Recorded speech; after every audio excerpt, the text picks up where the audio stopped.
for your patience. I'm sorry for the little delay. I'm so happy to see you here tonight. It means a lot to me, like I said, and I really hope you will enjoy your time tonight and have some, like real good conversations with other people.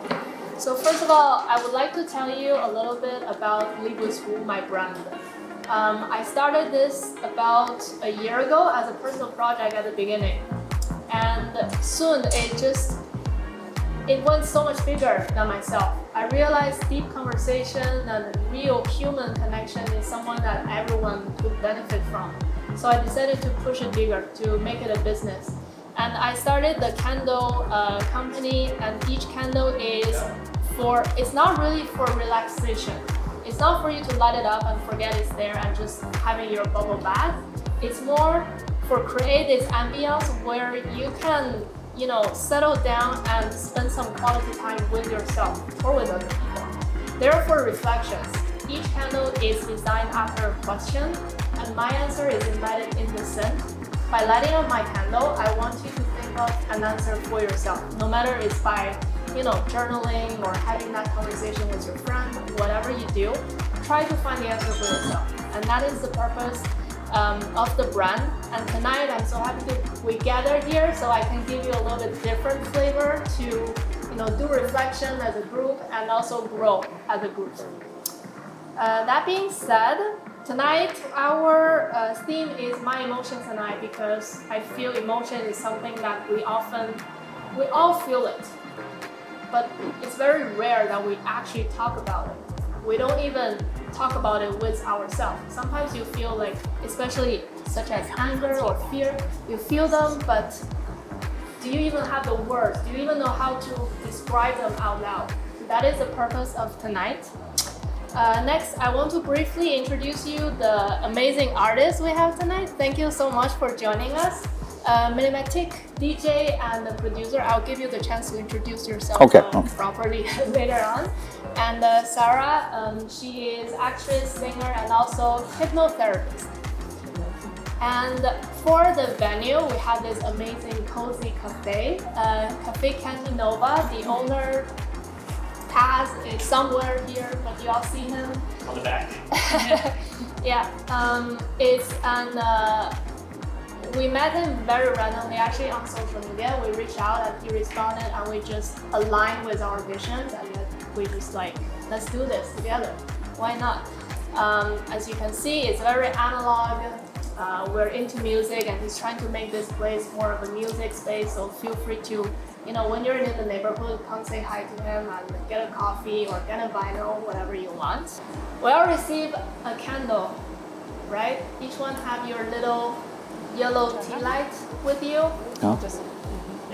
Before we start the conversation, I would like to invite you to do this little exercise with me to warm up, to break the ice.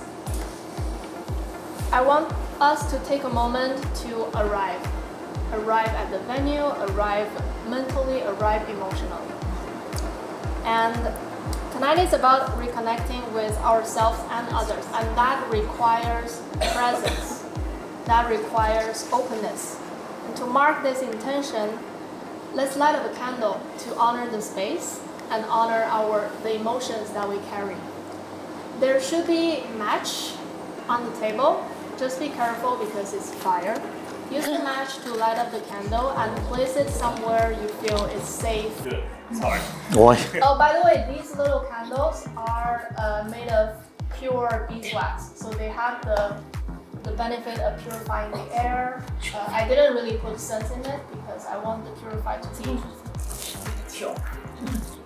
Let's put it that way. All right. Now, what I want you to do is to focus on that flame. Look at it and try not to blink. We're going to do this for about 20 to 30 seconds. Be very short. Look at the flame, mind your breath, don't hold it. And once you feel the warmness in you, I want you to close your eyes now. You can use your hands to cover your eyes to block out extra light. Try to visualize that flame with your eyes. And take a deep breath.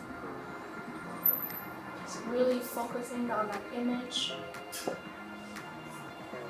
And be here with me. And when you feel you're ready, you're welcome to come back. Are we all here now? Are we all present? Amazing. All right. Now we're going to start this amazing conversation with two artists and also, oh, by the way, my partner, Jeff Malo, if you don't know him. Business partner, also life partner, amazing human being. He made who I am today, and there's no words that I can describe my feelings for him. Okay, so first, why don't you introduce about yourself more thoroughly? Ladies first. Oh non, vas-y, vas-y. Okay. J'ai essayé d'être poli. All right, so my name is Pascal, more known under the project name Millimetrik.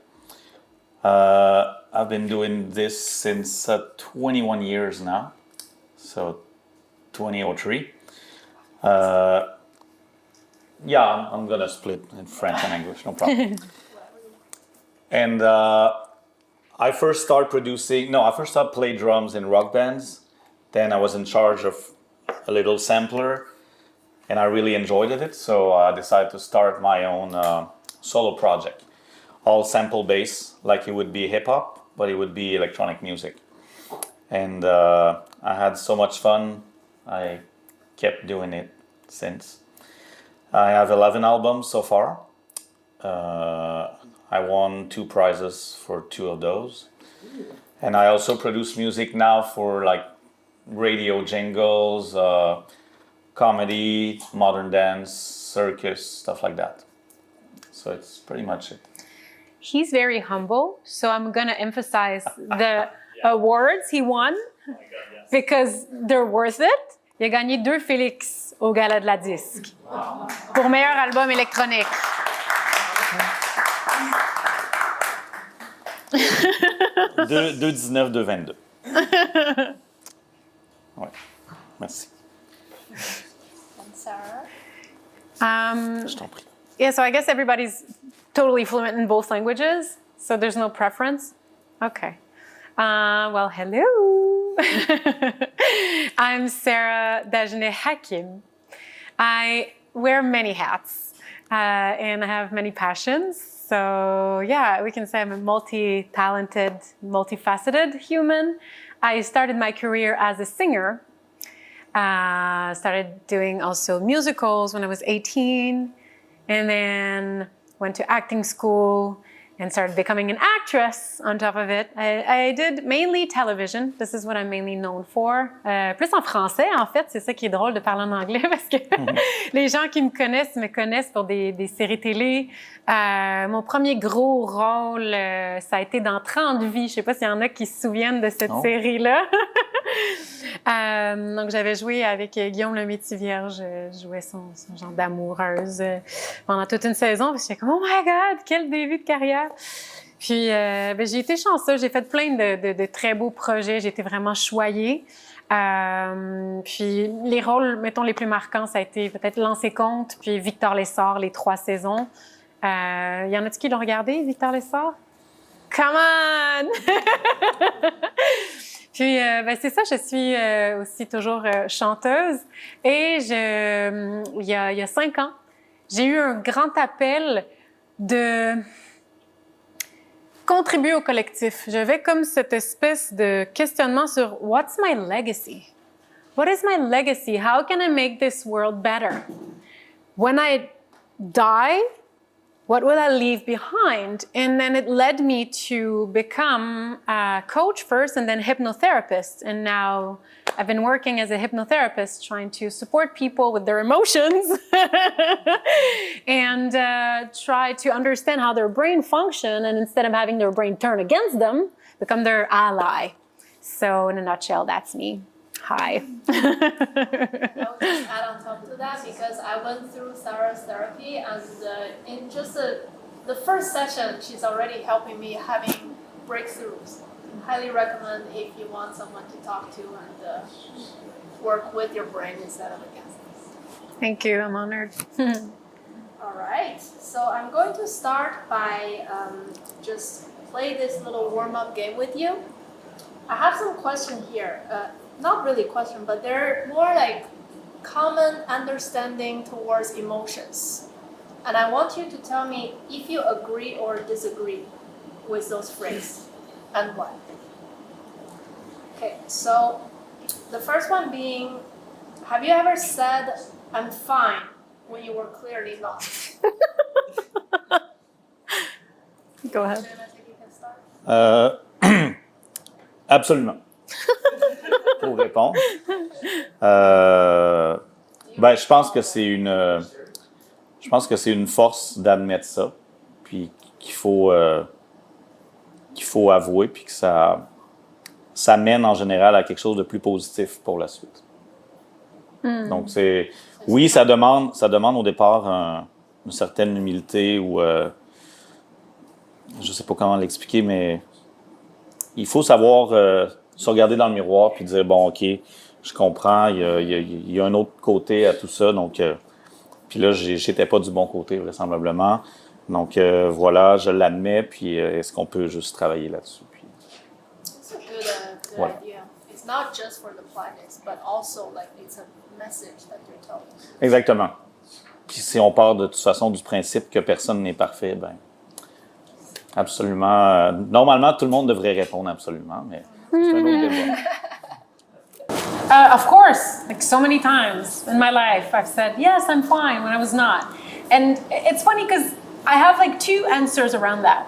Because sometimes it's kind of necessary because we're going through something and we haven't had time to process it, or if it's like anger or something, and then it's not the time to express it in a healthy way. So sometimes it's better to say I'm fine and then speak maybe an hour later or like a day after. So sometimes it's a wise thing to do. But when it becomes like a defense mechanism or a repression mechanism, then it's dangerous, because a lot of people I see in my practice, they just deny their own feelings, just deny their own emotions, and they feel a lot of people say, oh, I don't want to like be heavy, I don't want to disturb, ça va être lourd pour les autres. And so they just keep it for themselves and never express what they're going through. But they become prisoners of their own emotions. So next time you feel like saying I'm fine, ask yourself, is it like the clever thing to do because it's not a ripe moment to express what you're going through, or is it a defense mechanism that's isolating you and repressing? So it's a good question to ask yourself. Do you agree? People who are emotionally sensitive are less resilient. Pensez-vous que les personnes... Je vais essayer, mon français c'est... I love it! Les personnes sensibles émotionnellement sont moins résilientes. Ben, j'ai pas fait de sondage là-dessus éventuellement, mais moi je pense pas. Je pense pas. Au contraire, il me semble même. Mais en tout cas, moi, je vais parler pour moi, puisque je suis une personne sensible. Puis je crois, en toute humilité, que j'ai quand même de la résilience. Donc, puis si je me fie à d'autres personnes plus rigides, si on peut dire, ou le contraire de sensibles, ils étaient moins résilients. Mais ça, c'est vraiment très personnel comme expérience de vie. Intéressant comme réponse. So again, it's funny, I always have like nuances and dual answers, because like emotions or like mental health is not like a one size fits all. So I would say like for hypersensitive people that feel everything but in comme une façon exacerbée, ça peut les rendre moins résilients s'ils n'ont pas encore appris à maîtriser leurs émotions, puis ils deviennent victimes de leurs émotions. Moi, je suis une hypersensible. Hello! Il y en a quelques-uns ici. Oh yeah, there you go. And I really had to learn how to master my emotions, because otherwise they were controlling me. And then it was becoming really unhealthy. But when you learn to master your emotions and find like a way to have them as your teacher and your ally, then it makes you more resilient. So again, it depends. That would be my answer. So people that are hypersensitive can become more resilient than the average people because they really feel everything so powerfully and they have to develop tools. But if they don't learn how to master their emotions, then they're just prisoners of their emotions and it's not fun. Mais est-ce que tu penses pas aussi que peu importe que tu sois sensible ou pas, si tu es plus souvent exposé à la résilience, ben, tu as aussi plus de chances de l'être? Oui et non. Il y a des gens qui sont hypersensibles et qui ne développent pas d'outils. Il y en a qui en développeront jamais, malheureusement. Et ça fait des gens qui sont toujours dans la souffrance, toujours dans les grands drames, qui sont toujours dans des situations compliquées, qui sont toujours dans des patterns. Fait que, malheureusement, non. Mais ça, dans un monde idéal, oui. Mais qu'est-ce que tu dirais pour... Because I was there, you know, I never had those tools or it took you, I follow you and, you know, you helped me to figure it out how to help and we're going to still work on that. But what would you say the first step like that could help somebody like that, like a super sensitive person, like my little girl that you're trying to, like, what would you say that is the first step to achieve? What is your mindset? Oui. Ça dépend de la personne. Je dirais, often, like a mindfulness practice is really good. Une reconnaissance de soi-même, de c'est quoi c'est Oui, puis tu sais, d'apprendre vraiment à identifier les émotions. Tu sais, le premier step, c'est souvent ça, c'est de dire, OK, je tombe dans mon pattern. OK. All right, I'm recognizing that I'm right now like spinning in the pattern. I'm overreacting. I'm overwhelmed by anger or sadness or shame. Cool. Hello emotion. And just like either like a breathing technique is really good. Like something that's really going to bring you back into like the moment in your senses, or like a mindfulness technique that I really love is just like the good old yoga nidra, just like a body scan, just coming back into your body. So that would be like the entry to be able to like detach yourself from the emotion, observe it. Because if you cannot be in the like the observing seat, then you're stuck in the, I would say like find a way to sit in the eye of the hurricane instead of spinning in the hurricane. Don't try to ride it, just sit down in the middle. Well, it could be fun to ride a hurricane, but quite dangerous. Okay. Those are great advices. And just to have one last warm-up question, I'm personally really interested in this one. Do you believe certain emotions are more appropriate for men or women? So go ahead. I'm like triggered. I'm like, what? I'm really triggered. La réponse est en deux temps. La première réponse, idéalement, non. Mais dans la société dans laquelle on vit, en tout cas dans celle dans laquelle moi je vis, on a tendance à nous faire croire que oui. Si je prends moi comme un exemple personnel, dans une chambre de hockey, bon endroit d'exemple, si tu parles de trucs trop personnels et émotifs, tu vas presque assurément jeter un froid. Parce que c'est pas quelque chose que tu es censé parler en tant que gars dans une chambre de hockey. Quand, il y a quelques années, j'étais en arrêt de travail, justement, j'ai fait un burn-out, puis j'ai juste osé parler de ça, puis dire écoutez, si jamais vous me trouvez bizarre, c'est parce que blablabla. Puis il a fallu que je ramène ça à une joke très superficielle parce que l'ambiance était horrible. Donc, d'où le fait, d'où le oui dans certains milieux, mais non. J'oserais dire idéalement non, puis c'est pas censé. C'est comme désapprendre quand on est tout petit que il faut que les garçons aiment le bleu puis les filles le rose. c'est non. I really hear you, and that is why I said this question specifically interests me. Is there is such I wouldn't say it's a gap, but I do see the expectation in our society for men and women are so different, and sometimes we just forget that we're all humans. And Exact. especially when it comes to emotions, I found it so hard for men to actually speak up and not being looked, weird or negatively by especially the peers. And often, like you mentioned, I observed this 2 days ago in a networking event. I was telling people what I do, deep conversation and deep down into your emotions and all that. And I talked to a few guys and they just immediately start joking around. And to me, the way I see it is, it's because they're triggered somehow. It's because it's something that they feel there is a lack in them, but they don't know how. It's like a survival mechanism that got triggered. So they start Oui, making tu sais, il jokes y a about plein de choses. Là. Il y a sûrement une peur du jugement. Il y a... Yeah. But that's why we should talk about them. Complètement. Right? Complètement. Yeah, I love that response. Mais malheureusement, en tout cas, moi, personnellement, je choisis les endroits et les gens avec qui j'ose m'ouvrir. Parce que, justement, je veux pas, des fois... Yes.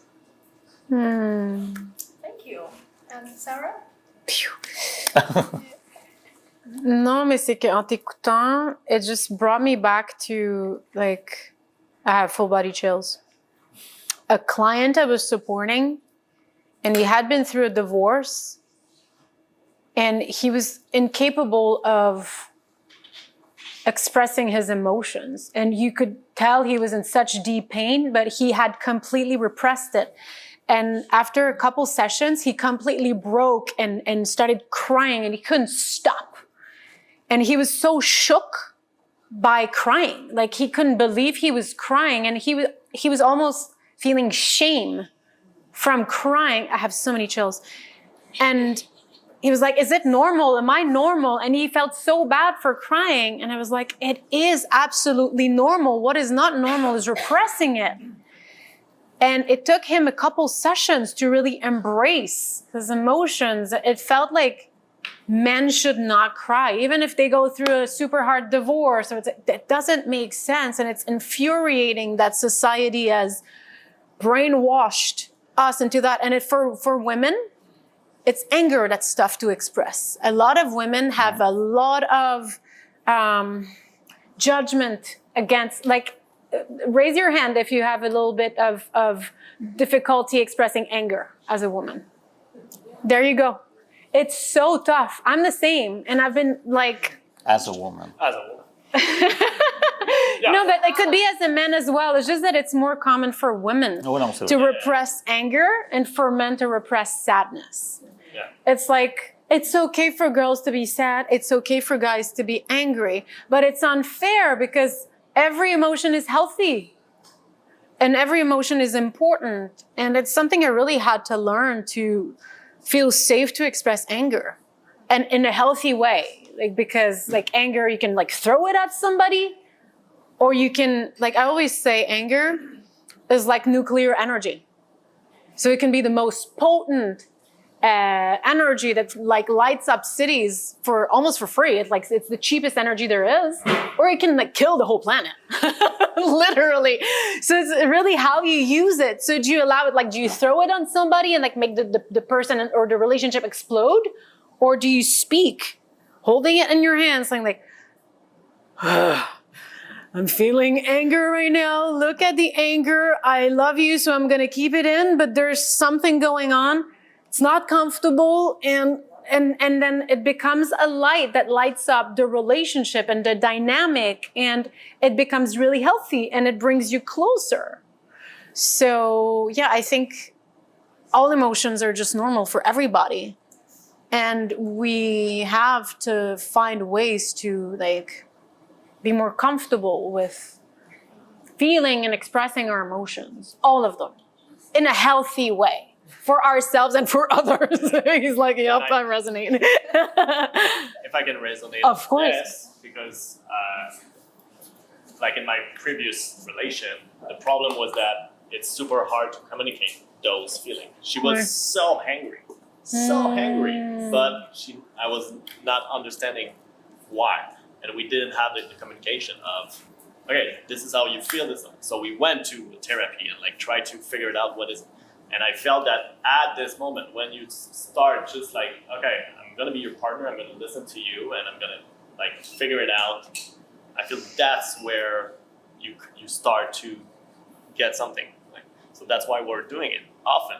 Like every day or every week, we take a moment of like, okay, this is how I feel about this. Every day there's anger, but we resolve it. Yeah. She's gonna tell me the camera was supposed to be put up. I know that. And apologize is the best.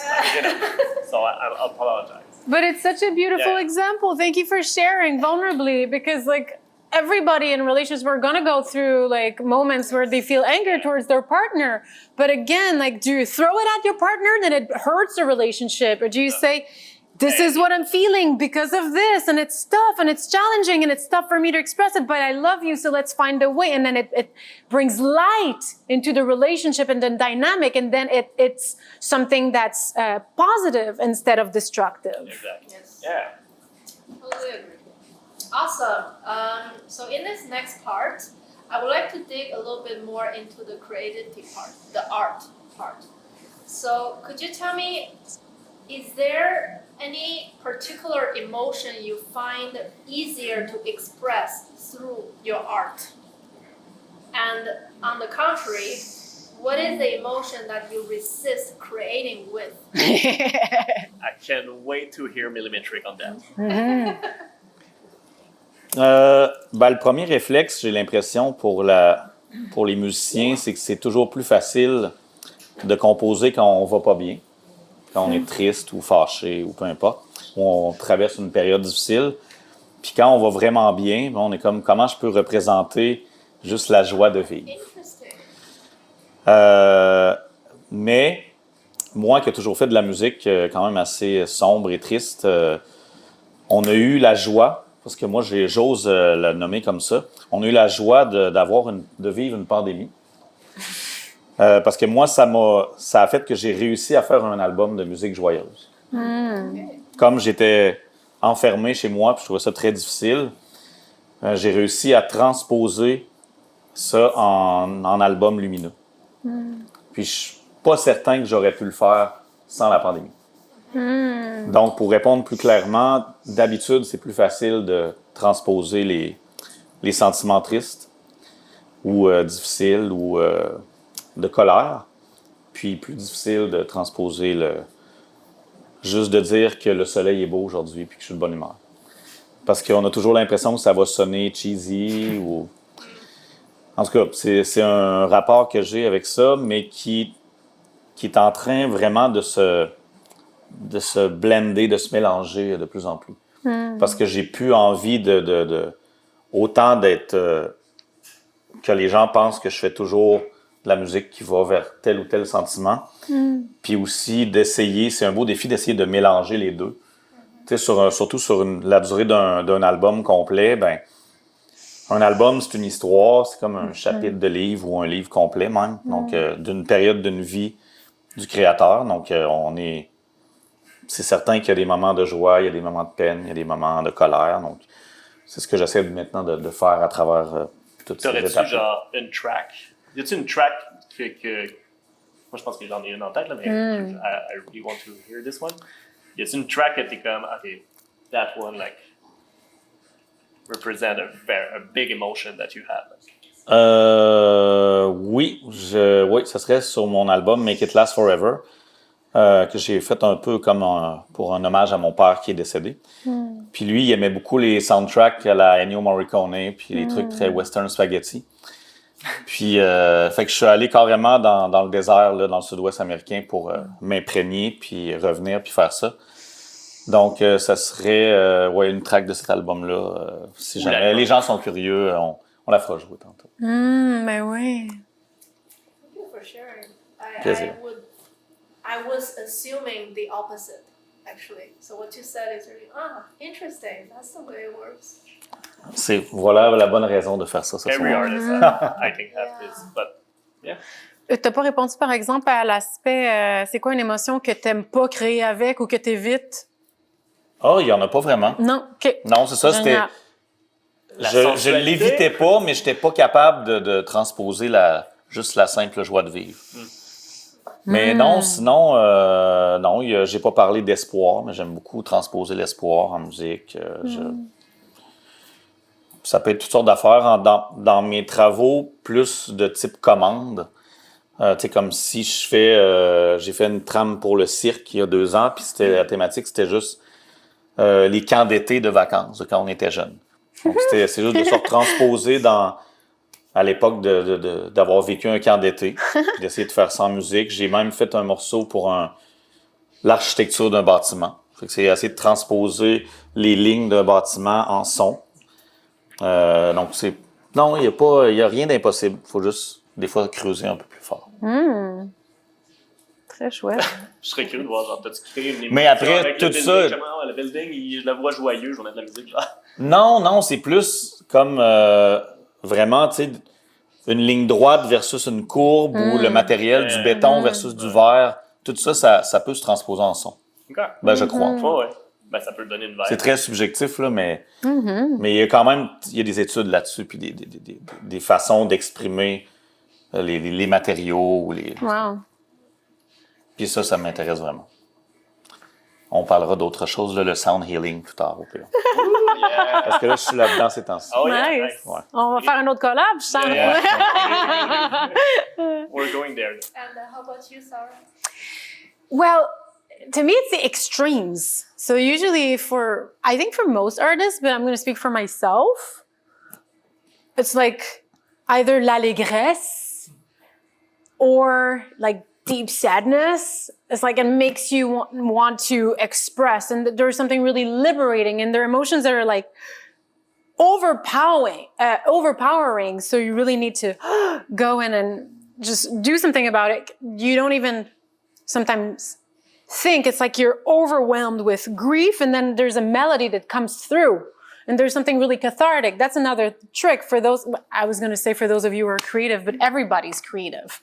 And if you say, no, I'm not creative, I'm not an artist, bullshit. Like when you were a kid, were you creating? Yes. So you're still an artist. Like we all have that in ourselves. So creating is really therapeutic. So when we feel overwhelmed with emotion, like creating is a really good tool.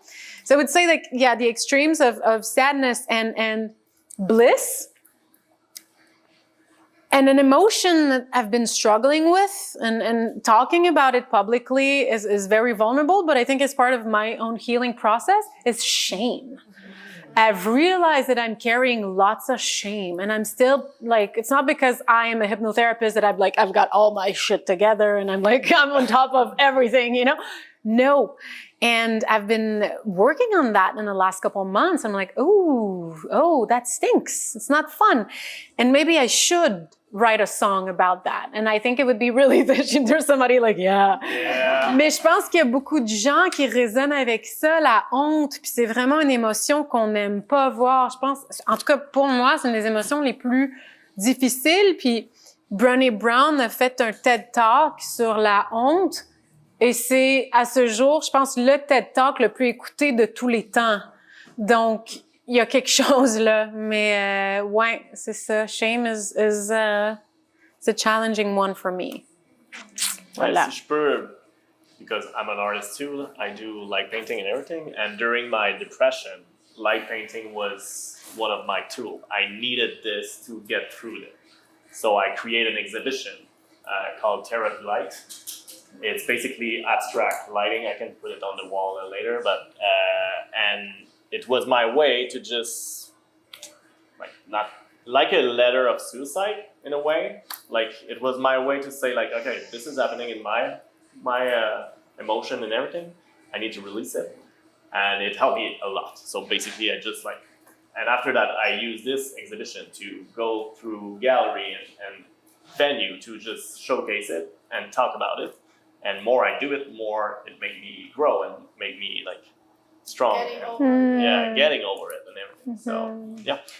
So art is really, really a good tool. If you want to paint, if you want to just sing, if you want to, that's a good way to get, I think. Yeah, but just expressing the emotion in any way possible is really healthy. Yeah, and Don't necessary. restrain. Talk. Yeah, don't repress, express. Like expression is really liberating and healing. Yeah. I love how you mentioned creating is like a therapy. Yeah.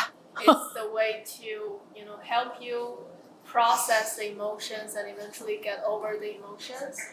So it's relevant to this next question. Like, do you feel safer expressing emotions through your creativity work than in your daily life?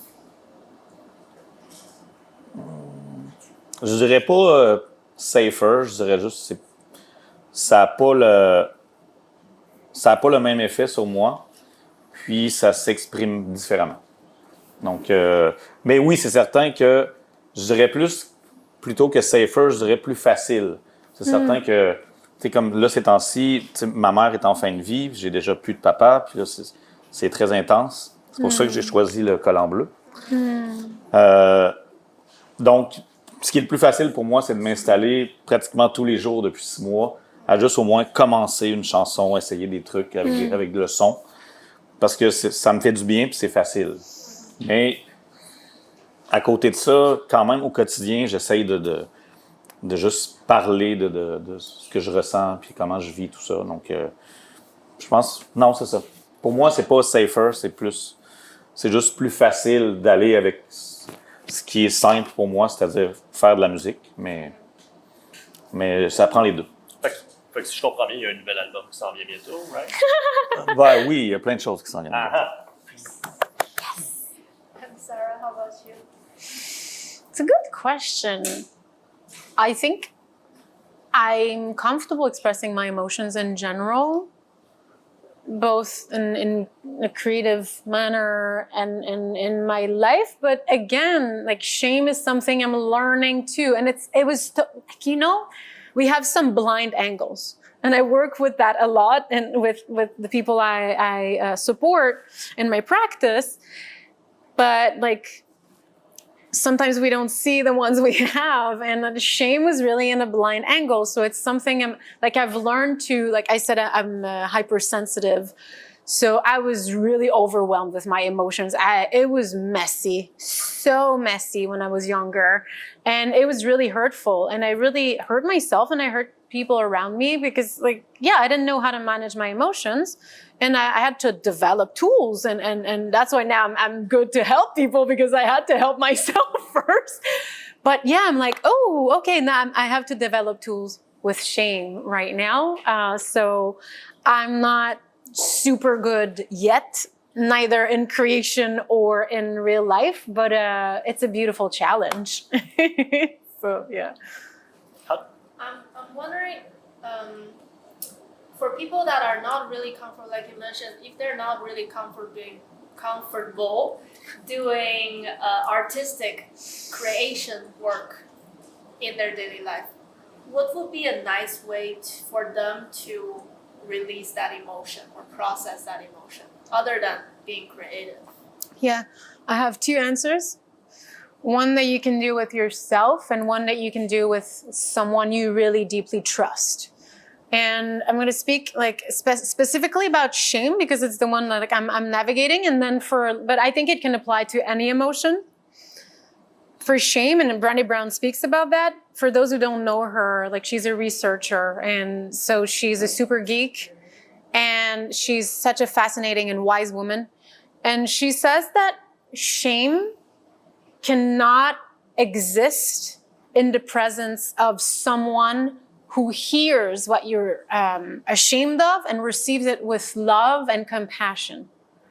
It has to dissolve. It cannot survive being seen and accepted with love, which is really interesting. So I cannot emphasize enough that it's so important to share your shame with somebody you deeply trust and that you know will welcome you with love and presence and empathy because otherwise it can do the opposite and create more shame. So that's the first answer. The second answer is movement. It's something, because I spoke about mindfulness practices, but movement is so powerful. And it's funny because I wrote a song with this amazing artist, and in the song I'm speaking about that, like how movement, dance, or just movement in general helps, but especially dance helps to really free yourself, reconnect to yourself, and release emotions. And I'm not talking about like prendre un cours de danse, puis de la danse vraiment gracieuse, élégante, puis savoir des bons moves. Non, that's bullshit. Je parle du mouvement brut du corps. Fait que c'est, tu mets de la musique, puis si t'as besoin juste de sauter comme ça, puis de faire ah, tu fais ça. Si t'as besoin de faire ça, tu fais ça. Si t'as besoin de faire ça, tu fais ça. Shaking is really good. Shaking is one of the most potent things. Il y en a qui le font, yeah! Les animaux font ça. Un animal qui a réussi à fuir, par exemple, une gazelle qui a réussi à fuir un lion, she's gonna shake after it to reset her nervous system. So it's a really good way to like release emotions and reset your nervous system. So movement, like just en suivant l'instinct. Qu'est-ce qui a besoin de bouger? Quelle musique? Est-ce que je mets du heavy metal? Est-ce que je mets du classique? Est-ce que je mets du hip-hop? Est-ce que je mets de l'électro? Toutes ces réponses. Ben oui, c'est ça, mais ça dépend. Qu'est-ce qui a besoin en ce moment? Puis ça t'oblige à sortir de ta tête puis reconnecter au corps, puis au gut, puis au cœur. This is so therapeutic, and it made me stand up because I'm so passionate about it. So I think it's the right moment, if you may, to invite you the 30th of May.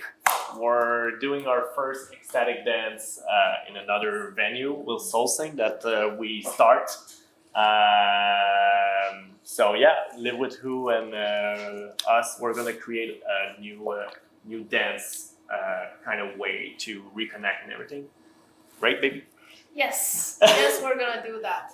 I didn't expect an ad insert all Yep. of a sudden. She's not talking about it. Like Yeah, that. but I was going to resonate with what you said about movement as well, because recently I literally learned, you know, the hormone cortisol. Yep. It's a stress hormone. Yep. Like when you feel stressed, your body is generating that bad hormone inside of you. And you can literally sweat it out. Mm-hmm. And that's why movement is so important. When you're dancing is just like everybody can dance, literally.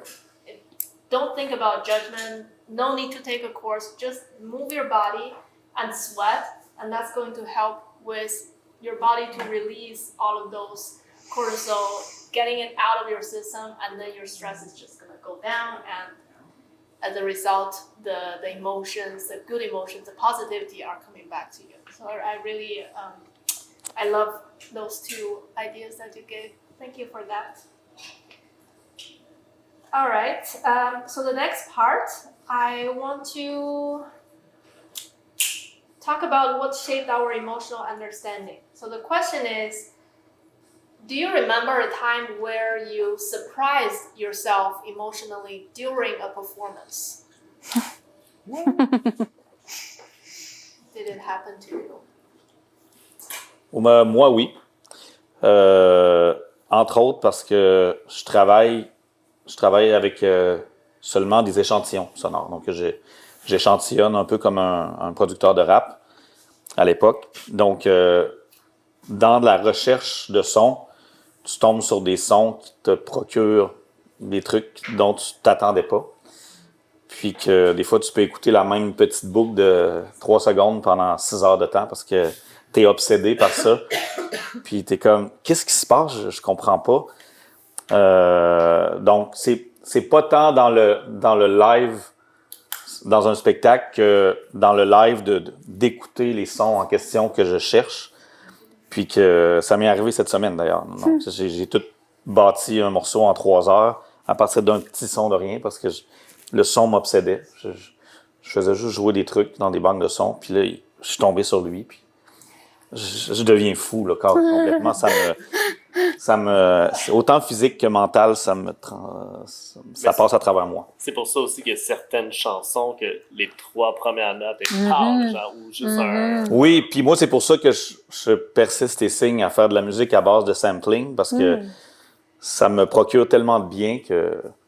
Puis de toute façon, moi, je joue que de la batterie, je joue pas de guitare ou de piano ou rien, donc c'était plus facile aussi de commencer par là à l'époque, mais j'ai juste stick to the point parce que c'est encore une formule qui me sert bien puis que j'aime beaucoup puis qui surtout me procure beaucoup d'émotions. Me permet d'extérioriser toutes sortes d'affaires. Interesting. And Sarah, can you recall a story where you were like performing and then there's a big emotion rush? Well, I'm an actress, so yeah, Literally your job. literally my job. But a scene? Can you like... oh yeah, there's one scene. As soon as she came up with the question last year, it's funny because I took a 4-year gap. I like completely retired from acting to really focus on my new practice as a hypnotherapist, and the business came back to me and they were like, a casting director was like, "Hey Sarah, we have a role for you. Would you like to do it?" And it was in STAT. Je sais pas s'il y en a qui savent c'est quoi STAT. C'est une quotidienne sur le milieu hospitalier. Puis c'était un rôle complètement fou d'une femme qui, dans un accident de voiture, rentre dans 7 personnes, dont 3 enfants, puis elle tue 7 personnes. Et elle se réveille à l'hôpital, puis elle n'a aucun souvenir de ça, et elle l'apprend alors qu'elle est à l'hôpital, qu'elle a fait ça, qu'elle a tué des gens. Et là, j'étais là, oh my God, OK. Puis j'ai accepté, finalement, on m'a offert le rôle. J'étais comme, hey, je peux pas dire non à ça, c'est trop un cadeau.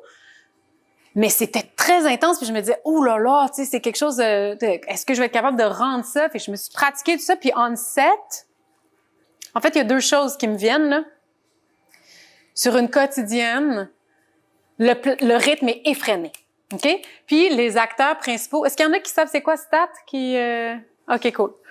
Fait que le rythme est tellement rapide que des fois, tu tournes genre quasiment à la répétition, OK?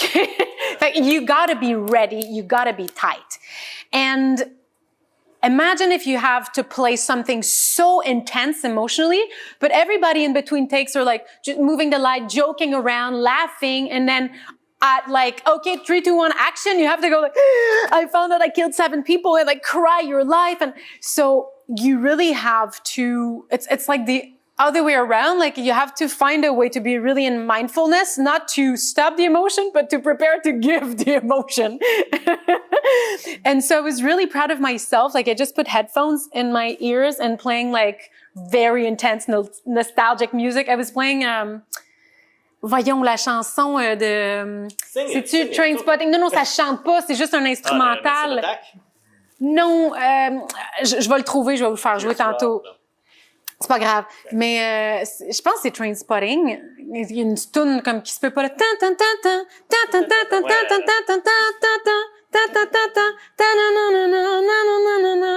C'est un violon, genre. Anybody knows that? Yeah. No? Come on. Okay, thank you. Ça donne le goût de réécouter la soundtrack au complet. We're gonna do I lied. I have no shame, you see. If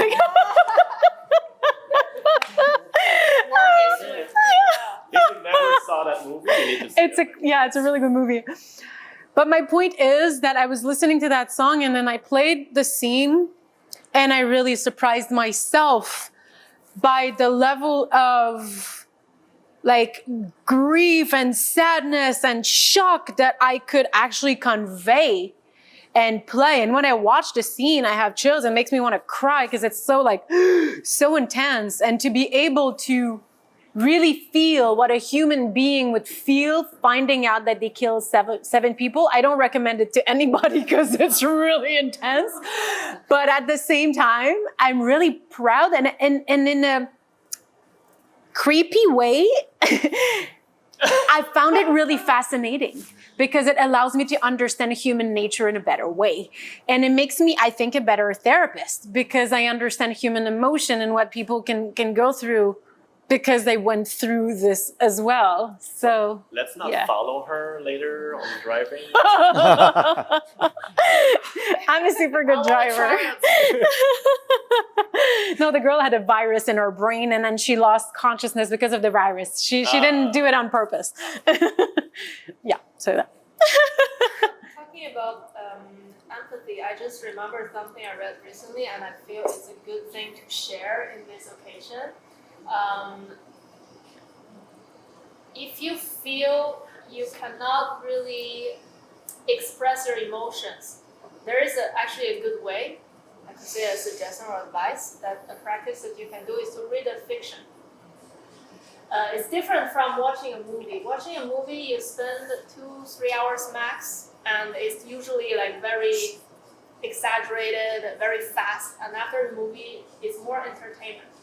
But when you read a fiction, for 200-300 pages, you are putting yourself into the shoes of the characters, you are emphasizing with them, and you are feeling their emotions. And it could be really helpful to be more sensitive of your own emotions and be empathetic for others. Something that I thought about that I learned recently, I wanted to share. All right, thank you for the answers. It was really fun to hear those experiences. And the next part, I want to talk about growth.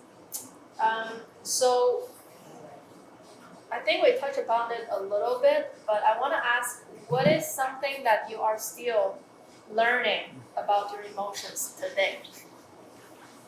You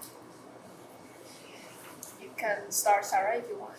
Ouais, vas-y, parce que... But I feel like I already answered that question, though. This is what's interesting. But it's really like shame. Yeah. And I'm thinking, like, if there's something else. Maybe that emotions are not always to be listened to. And what I mean by this is that, like, emotions are really linked to thoughts. And we often act on emotion. Like, oh, let's say, okay, you have a goal, you have something you really want to accomplish.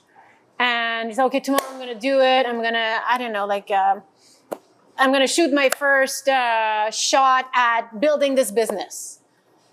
But then the next day you're like, oh no, but I don't feel good. And I don't feel ready. And I feel sad. And I had a fight with my mom. So I'm going to do it tomorrow. And then you're listening to your emotion.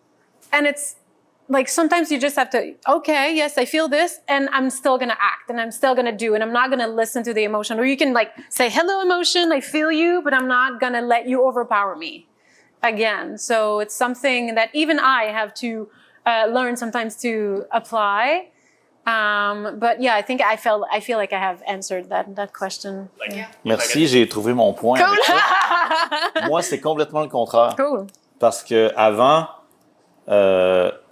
j'essayais que chaque chanson, chaque album soit une espèce de capture sonore d'un moment précis qui était quasiment improvisé dans le moment, sans réfléchir jamais.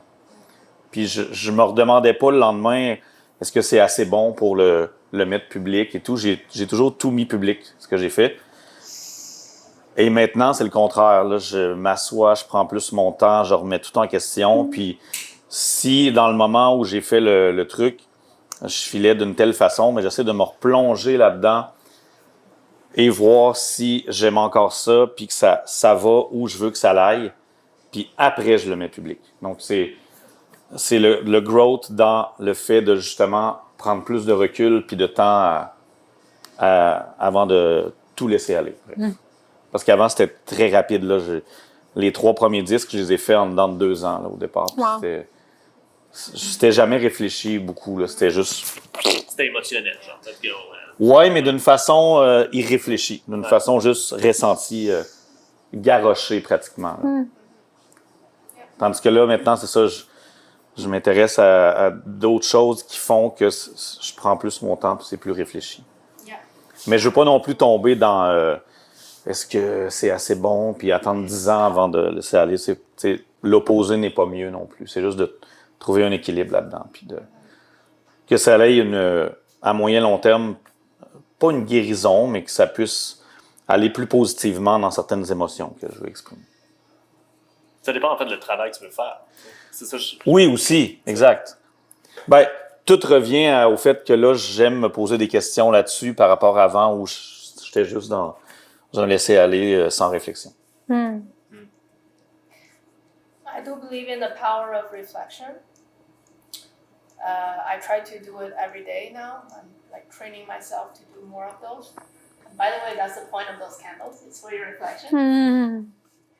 You just do it, Dad. I cannot do it. But mine is funnier. All right. So for this last question for you, I found it quite interesting. How would you define emotional maturity in your own words? T'as l'air d'être prête. Tu veux prendre le temps? Ben, je pense que c'est beaucoup de choses qu'on a déjà dites. Fait que, tu sais, si on peut synthétiser, c'est la capacité de reconnaître nos émotions, de les identifier, de les nommer, de leur donner de l'espace, mais de pas les laisser prendre the driver's wheel. Puis d'être capable de les exprimer, de trouver des outils pour les exprimer de façon saine, de pas les réprimer parce que ça crée tellement de dommages. Quand on réprime nos émotions, on crée de la souffrance, on crée des addictions, on crée des maladies, on crée des distances dans nos relations. Et ça fait souffrir. Donc vraiment d'apprendre, c'est ça, je dirais, à les reconnaître, les nommer, les identifier, les exprimer de façon saine. Il y a plein de techniques dont on a parlé depuis tout à l'heure. Et de savoir quand dire, OK, même si en ce moment, j'ai vraiment de la difficulté à la gérer, je vais pas la laisser se mettre dans le chemin de quelque chose que j'ai à accomplir, à faire, à être en ce moment. Et d'avoir la capacité de ne pas jamais tourner l'émotion contre soi ou contre quelqu'un. Fait que je dirais, in a nutshell, ça serait ça, la maturité émotive. Je peux te poser une question? Exemple, quand on m'a souvent dit, follow your heart. You know? Ouais. Like, follow your... Mais ça, c'est une émotion qui nous dit, j'ai le désir de, I'm gonna follow this, but it's not like I'm gonna think about it. Like, what would you say to that? Like, do you... Je suis pas sûre de comprendre ta question, par exemple, excuse-moi. Genre, comment tu peux... elle est où la limite entre... quand on se fait dire, genre, suis ton cœur, suis ton genre, what you want. Est-ce que c'est bien? Est-ce que, genre, should we do that? Or should we, like, no, I'm going to reflect on it before and after I'm going to follow it? Like, there's a contradiction that is hard to explain to my kids, by the way, right now. Because Interesting. I'm like, okay, just to give an example, like, my little girl have anxiety, like, in the roof, and she's learning with Sarah also to figure it out how to manage it. Example, she was not able to enter the school because she was anxious about it. But for me, as a dad, I was like, I tell my kids, follow your emotion, follow your dream to do what you want to do in life. But at the same time, I'm teaching her to, like, no, don't listen when your anxiety is telling you that. So is there, like, bad emotion that you need to not follow? Is that really complicated? It's clearer, but my answer is actually that anxiety is not an emotion. Okay. It's a state of being. Okay. So it's not the same thing. It's like it's a physical reaction. And so it's your nervous system thinking there's a threat and there's an imbalance. So anxiety is not considered an emotion. Okay. And so that's number one. So and number your two, emotion, but the thing is no, okay? Because you're saying, you're putting together, follow your heart and follow your emotions. But to me, they're completely separate. It's not the same thing. Okay. Not at all. Following your heart is, to me, at least, I don't have the ultimate truth. To me, your heart is the pure source of love. and a higher consciousness of the body and the inner knowing. So it has nothing to do with emotions. It has everything to do with the wisdom of your soul and of love. So the love that you have for yourself, the love that you have for life, the love that you have for other people, the love that source, spirit, God, whatever you believe in has for you. And so to me, it's like a portal. And you know, we have neurons in the heart. It's so wild. When I learned that, I was like, what? We have neurons in the gut, in the heart, and in the brain. We talk about the gut. Okay, because we speak a lot about like follow your gut, follow your heart. Okay, so I think there has to be a balance, and this is when we're really aligned energetically, and we could go into spiritual subjects. We're not going to go there, but to me, it's an axis to follow, and they all have different wisdoms: the gut, the heart, and the mind. But the heart, to me, has nothing to do with emotions, but your emotions are a bit like a compass. C'est un peu un compas. Quand on vit, là tu parlais d'anxiété, c'est pas une émotion, c'est un état, mais l'anxiété est un signe aussi qu'il y a there's an imbalance. Nos émotions, si on a de la tristesse tout le temps, c'est un compas aussi. Ça veut dire que ton cœur, il est pas bien. Ton cœur, il parle aussi dans l'inconfort. Si tu as de la colère tout le temps, il y a un endroit où soit qu'il y a une action qui doit être prise, il y a une limite qui doit être mise, il y a quelque chose qui doit être exprimé, il y a quelque chose qui doit changer. Donc, toutes les émotions sont des guides, puis ils peuvent nous guider vers la vérité du cœur. Mais c'est pas les émotions, la vérité du cœur. Ils peuvent nous parler. Puis quand on est dans la joie et l'allégresse, en général, on est aligné avec la vérité du cœur.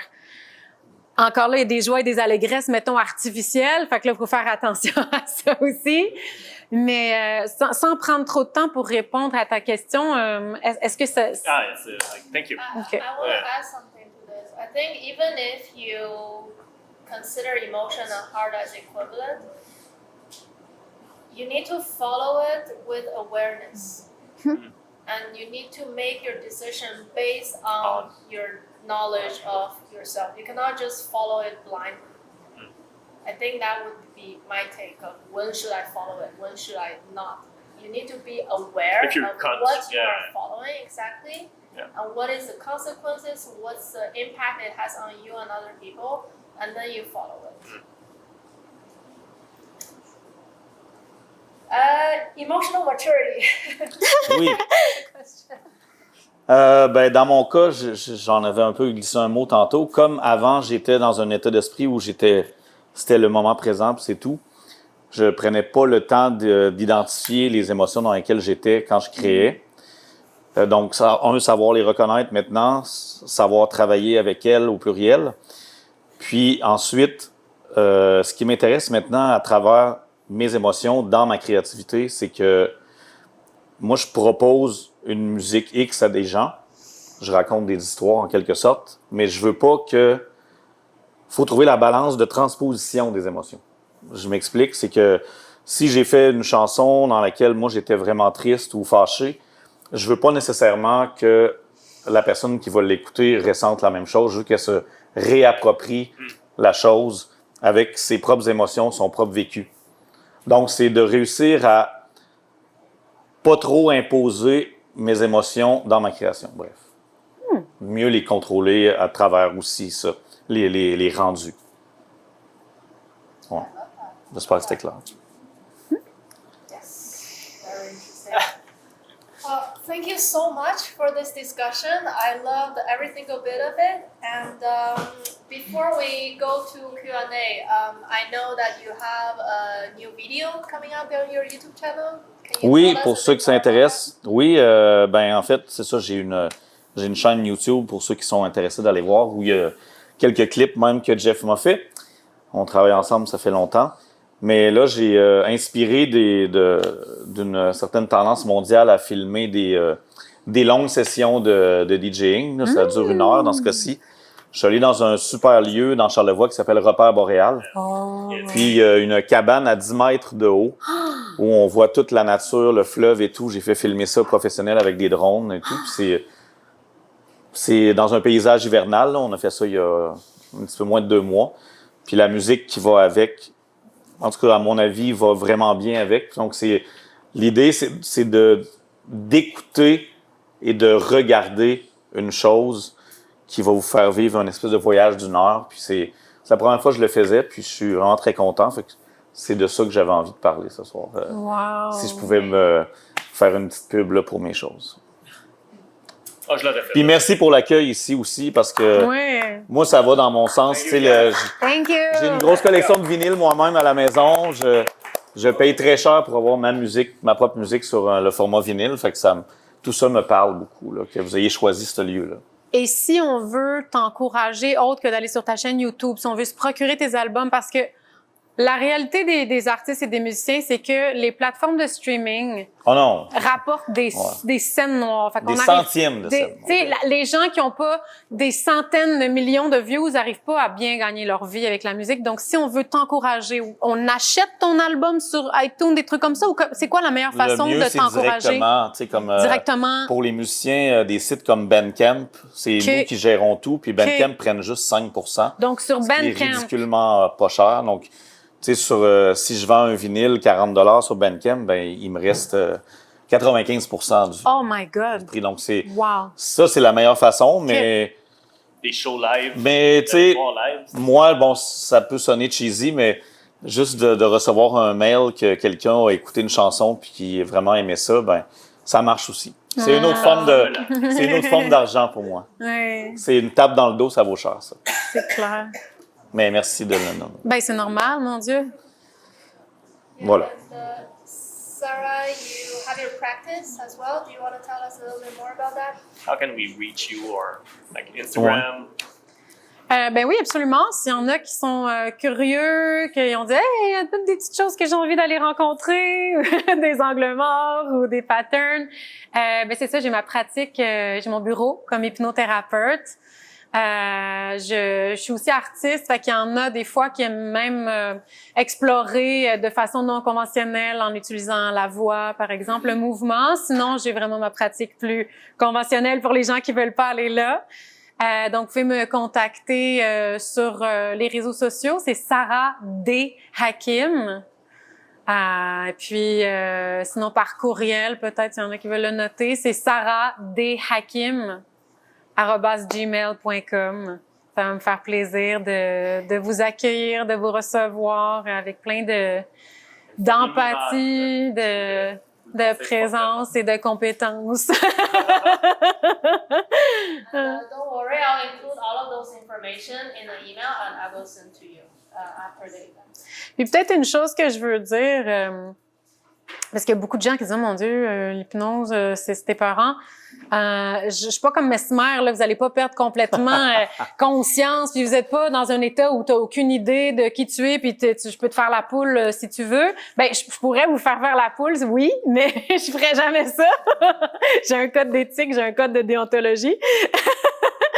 Et vous restez toujours conscient. Puis s'il y a vraiment un inconfort ou quelque chose, je vais soit le lire dans votre corps ou vous pouvez l'exprimer pendant une hypnose. Donc, c'est toujours vraiment sécuritaire. Puis on utilise cet état vraiment puissant là qui peut faire des gens faire la poule là, devant 3000 personnes comme Mesmer. On utilise donc cet état modifié de conscience-là, mais de façon à aller un peu jouer dans votre disque dur interne de votre ordinateur puis dire, mais OK, c'est quoi les virus? Y a-tu Windows 95 qui roule à l'intérieur? Peut-être que c'est le temps de le changer puis de mettre Windows 2026. Peut-être qu'il y a des croyances qui me servent plus. Peut-être qu'il y a des outils que je sais même pas que j'ai, des forces que je sais même pas que j'ai, qu'on va aller les découvrir. Fait qu'on va vraiment jouer un peu au hacker pour transformer un peu nos croyances, notre réalité, notre identité. Ça se démocratise. Moi, récemment, vraiment, c'est un exemple super banal, mais c'est la preuve que ça se démocratise. J'étais chez le dentiste, un nouveau dentiste, puis j'ai des hauts le cœur comme pas possible, là, juste prendre une radiographie, c'est horrible. Puis le dentiste m'a dit, tu sais que peut-être l'hypnose pourrait régler ton problème. Ben oui, donc, facilement. C'est banal comme exemple, mais moi, ça a fait que, oui, pourquoi il me parle de ça? Ça m'intéresse, je veux en savoir plus. Ça, c'est l'hypnose médicale. J'ai étudié ça aussi, mais c'est pas quelque chose qui m'intéresse tant, mais j'ai appris, genre, à amener des gens en anesthésie sous hypnose. Fait que je pourrais, tu sais, mettons, quelqu'un qui a une mammographie puis qui est allergique aux anesthésiants, mais ils peuvent avoir une chirurgie sans sentir aucune douleur. C'est fou. Moi, un peu peur du sang, fait que ça me tente pas que je pourrais m'hypnotiser pour arrêter d'avoir peur du sang, mais j'ai pas le goût de faire ça. Moi, j'ai plus envie d'accompagner les gens dans leurs émotions, dans la transformation de leur vie, dans une vie plus nourrissante, positive, épanouissante, belle, libre, plus que de faire de l'hypnose médicale. Mais oui, c'est powerful, l'hypnose. Pour vrai, à chaque fois, je suis comme, wow! Ça continue à m'émerveiller après 5 ans. Ça fait juste démontrer que ça a de multiples Ah facettes. ouais, vraiment, vraiment. Fait que bref, si vous avez envie d'explorer ça, ben ça va me faire plaisir de vous recevoir. Thank you. And now we'll take maybe 2 questions from the crowd if you have any. Just lift your hand. Go ahead. Hey, don't be shy, please. And I'm a student in therapeutic recreation. Oh, but cool. I have a background I have a minor in theater. And No way! Yeah, but it's hard sometimes to find a way to mix those things. How are when were you both able to mix the feelings of because music is also therapeutic, right? So therapy and emotions and art all together, but not allow it to overpower you. It makes sense. I don't know. My question sounds really clear, but Yeah, can you clarify, what's the specific question? I would say, how would you apply your art to be therapeutic, but without the process be overwhelming for you? For me? For both of you, yeah. Okay, do you want to answer first? Yeah.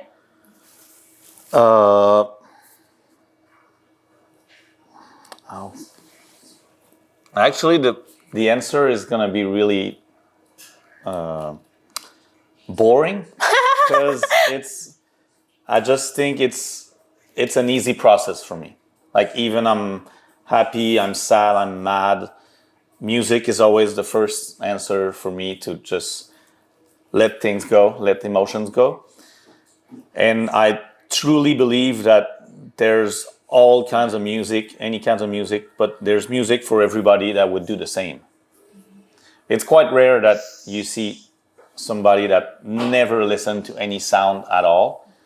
So it's just to find the ones that are good for you, and it's for sure it's gonna help at least a little. So yeah, I truly believe in the power of music. Mm-hmm. It's simple, but that's my thing. It's, I think... And that's why now there's sound healing and stuff like that, because it's like for some reasons, some people are helping themselves with animals, like with dogs and cats or whatever. My thing is music. Mm-hmm. And I'm sure I can make you a playlist for some emotions that would help. Oh, for sure. For sure, please do. So, Everybody would enjoy.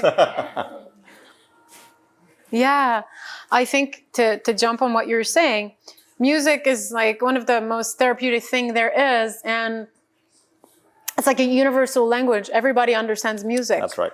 And even if you don't understand the language, it's if there's spoken words, you feel the frequency. And I'm gonna get both scientific and spiritual. Everything is sound. If we get back to the dans sa plus petite forme, l'univers est vibration. Et la vibration, c'est quoi? C'est du son. Donc l'univers est son. Et donc, j'ai déjà fait des ateliers autour de ça, vraiment, où on allait harmoniser, comme notre corps est un instrument. OK? Et donc, yeah, this is where sound healing, but sound healing, you don't need singing bowls to do sound healing. It could be singing mantras, but listening to your music can be really healing also. It's just find the right frequency that helps you recalibrate and tune your instrument. Like an instrument, like a guitar can be in and out of tune, we can be in and out of tune. En fait, chaque fréquence de son c'est prouvé scientifiquement, va provoquer des choses chez les gens. C'est comme les très très basses fréquences, souvent vont donner mal au cœur s'ils sont ressentis très fortes. Alors, on a vécu un exemple ensemble, nous, ici, à un spectacle l'année dernière, où c'était trop fort puis trop bassy, puis on avait mal au cœur, on se sentait pas bien. Ou, tu sais, plus le feu. Mais sinon, petite anecdote, mais tout le monde connaît c'est quoi l'autotune pour la voix? Ben, c'est un scientifique qui a inventé ça, qui lui, au départ, ce qu'il voulait, c'était attraper toutes les fréquences pour les tremblements de terre. Donc, il a inventé ça pour les tremblements de terre au départ, puis c'est devenu une façon de s'en servir pour modifier la voix. Donc, c'est quand même impressionnant comment... Oui, c'est... Wow! Donc, C'est fascinant. voilà, le pouvoir de la musique, il est géant. Puis, tu sais, ça m'arrive encore de faire des contrats de DJ plus corporate, où on met toutes sortes de musique. Puis à chaque fois, je suis fasciné comment un groupe de 100 personnes qui parlent seulement français vont se mettre à chanter Suavemente, par exemple, sans savoir c'est quoi les paroles. C'est la preuve que la musique, encore une fois, est puissante, que même si tu comprends pas ce qu'il dit, c'est la mélodie, tu te laisses emporter par la mélodie vocale, puis le message après, il est plus grave. C'est comme, il se passe autre chose. Ouais, c'est ça, puis c'est ça notre rôle en tant que DJ, puis c'est ça que je suis en train d'apprendre. Oui, c'est d'installer une ambiance. Donc, let the DJ work. Si je peux surfer sur ce que vous dites, parce qu'on parle beaucoup du côté thérapeutique de la musique, mais il y a le côté contre-thérapeutique aussi. Il faut être conscient de ce qu'on consomme, ce qu'on écoute comme musique. Parce qu'il y a des musiques qui peuvent vraiment, au contraire, créer des dommages. Puis ça, on n'en parle pas assez. C'est quoi les lyrics de la musique qu'on écoute? Puis est-ce que vraiment c'est sain? Est-ce que ça va vraiment nos cellules, nos atomes, quand ils vibrent, quand ils écoutent ça, est-ce que ça leur fait du bien ou ça va encrypter dans notre inconscient des choses qui sont malsaines, qui sont toxiques? Il faut vraiment être conscient de ça. Fait qu'il y a vraiment des fréquences, là je parle de lyrics, mais c'est très chargé. Mais la musique aussi, il y a des musiques. Tu sais, si quelqu'un a composé une tune dans la grosse colère, mais peut-être que ça va t'amener dans cette énergie-là. Ça peut être vraiment thérapeutique si tu as de la colère à libérer, mais une chanson qui a été composée dans la colère, ça va t'aider. Mauvais trucs aussi. Mais ça peut faire le contraire. Donc, faut vraiment être conscient de ce qu'on consomme. Puis là, on parle de musique, mais c'est la même chose avec le cinéma, la télé. C'est un gros impact sur nous, sur notre système nerveux, sur notre inconscient. Ça va s'encrypter dans notre inconscient, surtout la musique, et c'est insidieux. Parce qu'on se dit, c'est juste la musique. Non. It's playing in the background, but your subconscious is always listening. So be careful what you consume, because it may consume you.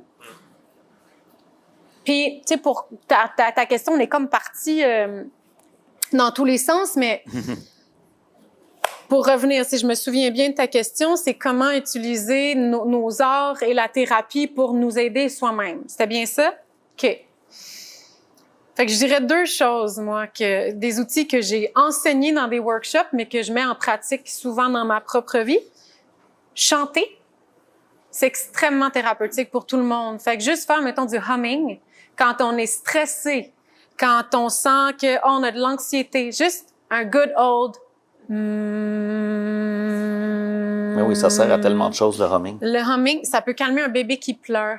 Ce que ça fait, c'est une fréquence, en fait, qui va te ramener à t'harmoniser et c'est le son, si on va dans quelque chose de plus spirituel, on dit que c'est le hum, c'est le son universel, c'est le son du un, du grand tout. Donc, ça nous reconnecte avec le oneness et au niveau scientifique, on a le nerf vague qui va contrôler notre système nerveux. Donc, le nerf vague est le plus gros nerf dans tout le corps. Il part vraiment de notre cerveau puis il descend jusque dans notre gut, dans notre côlon, carrément.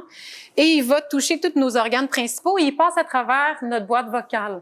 Donc, quand on hum, on va le masser et on va le détendre et ça va nous aider à retourner dans un état de parasympathique, donc de calme. Et quand on chante, notre système nerveux se dit « Hey, je suis pas en danger. Si elle est en train de chanter, elle est chill. » Fait que vraiment chanter ou hummer, c'est un truc formidable à enseigner ou à mettre en pratique.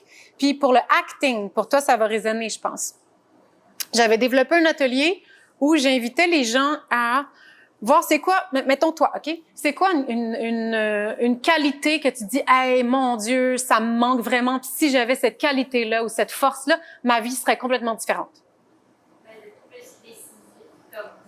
d'être plus décisive. Amazing, OK? Donc, si on faisait un workshop ensemble, je t'amènerais, puis tu peux le faire par toi-même, tu étudies le théâtre, ou tu as étudié le théâtre. Si tu jouais un personnage super decisive, comment il serait le personnage? Comment il agirait? Comment il prendrait ses décisions? Ce serait quoi sa posture? Comment il respire? Comment il pense? C'est quoi ses croyances? C'est quoi son schéma?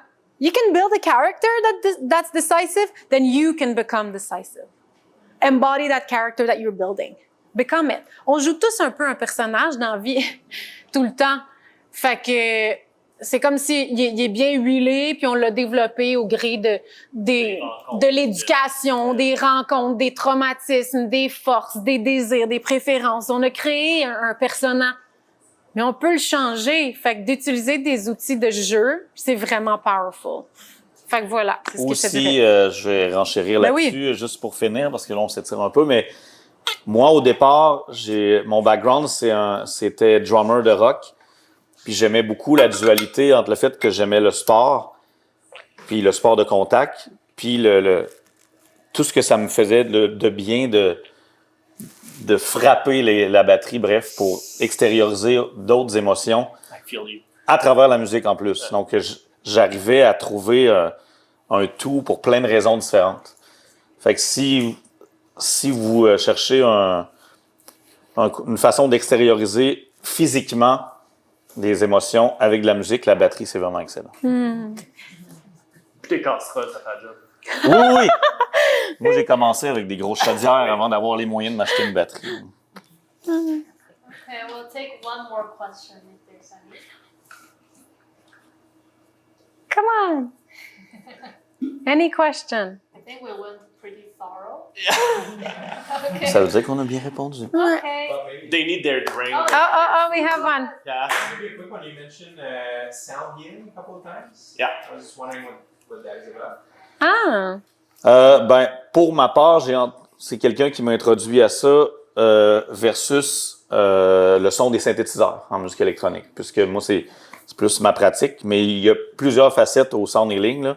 Je commence à peine à creuser dans le sujet, mais dans la répétition des claviers en arpège, il y a des fréquences qui, dans la répétition et en mode instrumental, qui auraient des effets bénéfiques sur le cerveau pour calmer, pour juste extérioriser ou même pour s'endormir. Là, ce qui m'intéresse, c'est de trouver les bonnes combinaisons puis de les incorporer à mes futures chansons. Mm-hmm. Mais si tu tapes juste sound healing, sur YouTube, il y a des tonnes de trucs. Il y a des trucs de charlatans, c'est sûr, malheureusement, mais il y a des vraiment belles choses à apprendre. Puis, de toute façon, je suis à ce stade-là, moi aussi, mais oui, ça, c'est ma nouvelle patente. Là. C'est parce que je trouve que ça va venir incorporer tout un nouveau pan. J'aime pas trop utiliser le mot spirituel parce qu'il peut faire peur, mais c'est ça quand même. Tout un côté spirituel, puis possiblement même de certaines formes de guérison à travers juste une musique qui, à la base, quand on l'écoute pas ou on la connaît pas, est victime de plein de préjugés que c'est de la musique de club, de nuit, c'est la drogue pour comprendre cette musique-là. C'est pas vrai. C'est pas vrai. C'est bien plus que ça. Puis, à mon humble avis, je vais juste essayer d'en faire comprendre une petite partie à travers ça. C'est ça. Si je peux rebondir, le sound healing, là, si je peux vulgariser vraiment, ça revient à ça, c'est trouver, il y a des fréquences vibratoires, puis si tu veux même juste aller regarder la neuroscience du sound healing. Ils utilisent même en ce moment, dans des laboratoires aux États-Unis, ça a été éprouvé, ils sont juste en train d'essayer de faire croître cette approche-là à travers le monde. Ils vont vraiment isoler des cellules cancéreuses et les faire éclater grâce à des sound waves. OK? Fait que la sound wave va trouver exactement c'est quoi la fréquence vibratoire de la cellule cancéreuse négative et ils vont aller la faire éclater puis ils vont pas toucher aux cellules saines. Fait que c'est vraiment une des avancées les plus puissantes en médecine, surtout j'allais dire cancérologie, c'est pas ça le terme, mais c'est pas grave. Oncologie, merci. Et donc, c'est quelque chose de très puissant et donc ça montre la puissance des fréquences vibratoires. Donc, on peut aller vraiment, il y a différentes façons. Il y a des hertz, OK? Tout le monde est au courant des hertz. OK? Fait que différents hertz, vraiment, la neuroscience a étudié les effets de différents hertz. Fait qu'il y a des DJ, comme là, toi, tu vas commencer à incorporer ça, qui vont utiliser des hertz, justement, qui vont faire, bon, cette chanson-là, c'est pour amener plus de joie. Celle-là, c'est pour apaiser le système nerveux. Celle-là, c'est pour libérer la tristesse. Celle-là, c'est pour amener un état de créativité, de deep focus. Fait que différentes, musique, différentes sonorités, différents intervalles ont des effets sur nos émotions, sur notre système nerveux, sur notre état de fonctionnement cognitif, carrément. Donc, il y a quelque chose de très autant guérisseur, parce qu'on dit sound healing, mais c'est pas juste du healing, ça peut être du sound, performance en quelque part, parce que il y a des musiques spécifiques pour amener du deep focus. Pour des gens avec du ADHD, il y a des musiques spécifiques, des fréquences qui ont été étudiées qui amènent le cerveau à être capable de focaliser. Donc, c'est vraiment d'utiliser le son, comme tout est son, pour guérir ou pour propulser, là, en quelque part, ou générer des états ou des capacités. Une autre anecdote, en ce moment, ils sont en train de faire des études par rapport au didgeridoo. Ouais. Ben, c'est ça, je m'en allais là. C'est un instrument qui est extrêmement vieux dans l'histoire de l'humanité, là, puis c'est juste qu'on s'intéressait pas à son pouvoir possible de guérison. Ils l'utilisent pour des problèmes au cœur ou des choses comme ça pour qu'ils viennent le bol tibétain. Yeah. Pour d'autres raisons. So yeah, very interesting. So maybe we should speak a bit about the context of the song. So I was working with a dear friend of mine, Gabrielletti, who's also a good friend of Pascal Millimetrik. And I was working on some songs that I had composed. I've been composing my entire life in the closet, you know.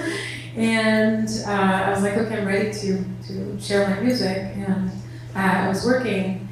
And then one day I was like, oh my God, Sarah, I have my friend, Millimetrik, and he's working on his new album. And he has this song that he made with the singer, and it has like a soul vibe, and a bit like a vibe like, what's his name? He compared you to one of my favorite DJs that I forget his name. Voyons, celui qui a gagné plein de Grammys, Canada? Oh my God. What? Yeah, so he said this track is really like a Cantinova vibe, and we need a soul singer to perform on it. And there's already like a singer that composed something over it, but I'm not sure, like it's not it. It's not it. So I think we need to redo it. And I think you're the one who's gonna like sing the track. I was like, okay, like that's so fun. And so he made me hear the beat, and right away I was in the studio and it was like, oh, like I'm feeling it, you know? And I was like, okay, that's my vibe. And so I was like, what is this song talking about? And I was like really looking for, okay, like how, it's because it's a really interesting exercise to do, like to take a track that someone composed and we didn't really speak about like the topic or the subject or a title or anything. So I was like, it's really joyful and tasty and makes you happy. And I came up with like finger licking good. And I was like, oh, I want life to be finger licking good. And I was like, okay, how can we make this song a recipe to make your life finger licking good? And this is what led me to compose this song. And it's funny because, again, like the creative process, and I'd love to hear about your creative process for creating the beat, but the creative process for creating the lyrics is like, okay, recipe to make your life tasty, and the title is finger licking good. So I have to just throw themes around food and around eating. And so you're gonna notice like everything is really, and I just found like idioms, expressions around food. And so yeah, we had a lot of fun and to make it like super ludique and creative. And I hope it's gonna inspire you to make your life finger licking good, because in the end, like we all have emotions, but we can always come back to, like, you know, the question that Jeff was asking, we can always find a way to come back to the frequency of the heart. And the frequency of the heart is like, you know, grooves in the heart. It's true. So how can we, even when life is tough, even when we're sad, even when there's grief, even when there's like hardship at work, even when we're losing patches of hair because we're too stressed, like how can we still make life finger licking good? And I think it's a choice. and it's like a state of mind. And so, yeah, this song for me was about that. But I'd love to hear your creative process before performing it. Yeah, sure. That track is because I wrote this album as a 3-part, even it's all blended. So there's some music which are for the night in clubs, some music for the morning, and some music for the afternoon. That track, that beat, is one of the afternoon beats. So you're in the summer near a pool or on a terrace, whatever. So it's just sunny, it's light, you're feeling good. That's pretty much it. Amazing. I want it to be funky and simple. Oh my god. We did not speak to each other about that. It's so funny because we didn't like. No, but it's one of the things I like. Because I don't want you to impose or give you a specific vibe. But it's so aligned. You're gonna see in the chorus, I'm saying like dancing naked in the sea when you set yourself free. And he's talking about like being by the pool or by the ocean, you know, in the summer. So I don't know. I think there's like. As you know, I really hate winter, so. So cool. Okay. All about opposites. I bring yours.